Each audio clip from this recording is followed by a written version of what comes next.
Magto-troubleshoot po tayo ng remote ng kotse. Sorry. Ayan.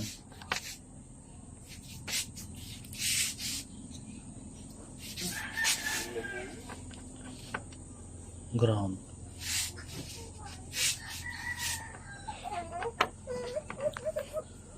Tapos set natin sa DC. Check natin po yung TXD output. Ito po yung TXD output niya. Dito. Output.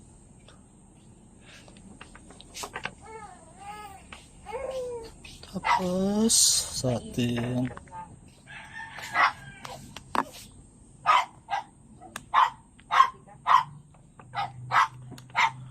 tapos yung negative lagay natin dito. Dito.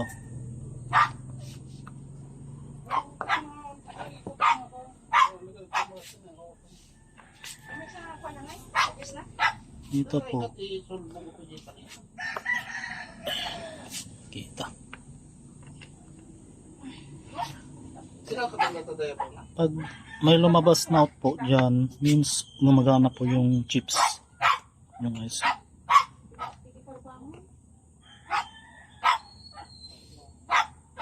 Tapos pindutin natin yung isa. Yun o. 3.7. Means yung ICI gumagana po siya. Yan.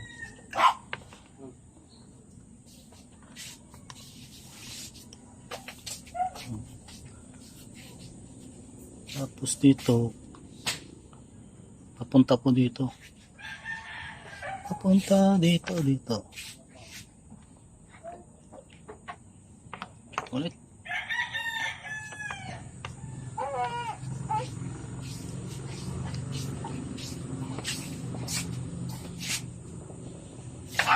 Yan o. Okay.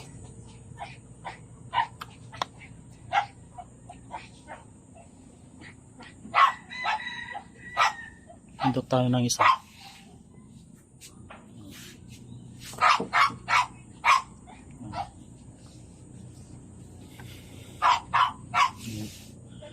Tapos try natin kung may pumapasok na voltage sa LED indicator niya.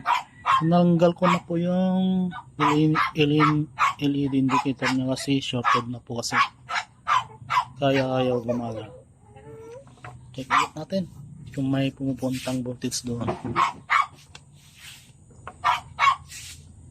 Dito po sa anode. Dito din. Kasi sa kabila kasi negative po yan. Negative. Testing.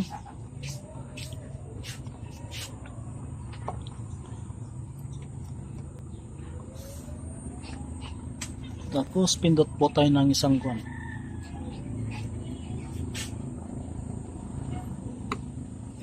Tanggal.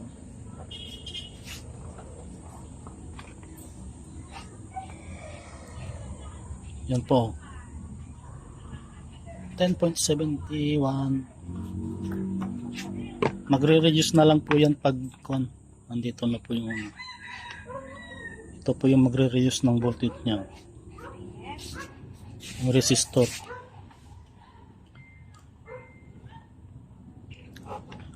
Ito po yung nahanap kong problema, yung LED niya.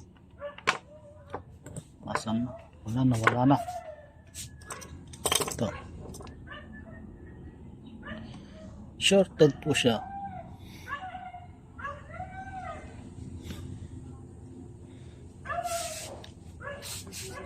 Tapos testing po natin.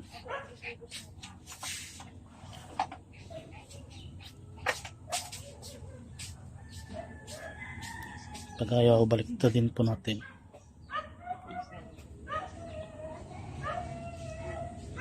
Ano ito?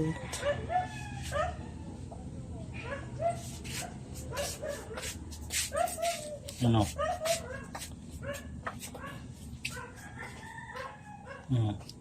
Pili na. Tang.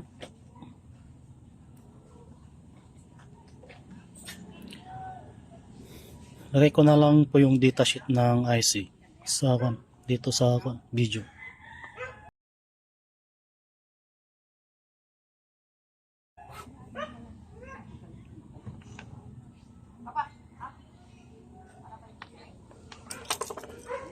TXD output, yung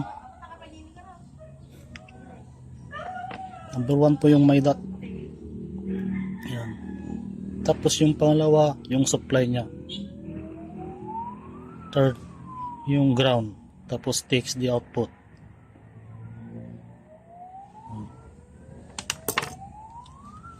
That's it.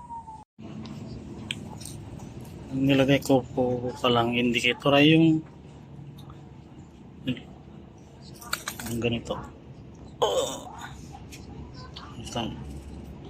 For temporary habang hinintay po yung order.